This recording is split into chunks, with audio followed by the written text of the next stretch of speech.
Парламентская ассоциация Дальнего Востока и Забайкалья провела очередное общее собрание. На заседание прошло накануне в Госсобрании ЛТМ. Какие вопросы были вынесены на обсуждение, расскажет Павел Танин.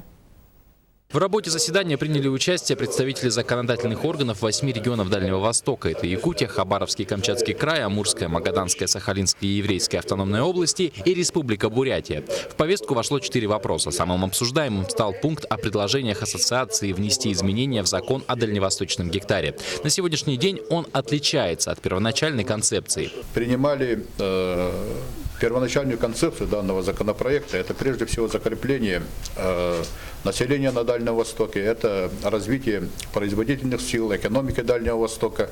И человеческий фактор здесь должен был, привлечение населения и так далее. Вот эти моменты, они должны быть в основе данного законопроекта.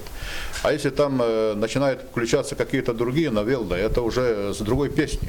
Надо это другими законами регулировать. В ходе заседания парламентарии приняли проект решения о предложении почти 50 поправок. В их числе и изменение времени начала действия закона. Законодатели Дальнего Востока предлагают вводить его в полную силу в 2018 году. Также речь шла и о привлекательности земли в округе, и о финансировании. Сегодня во многих субъектах осталось очень мало привлекательной земли для того, чтобы привлечь население, а идея законопроекта такова: сюда, на Дальний Восток и центральных районов России.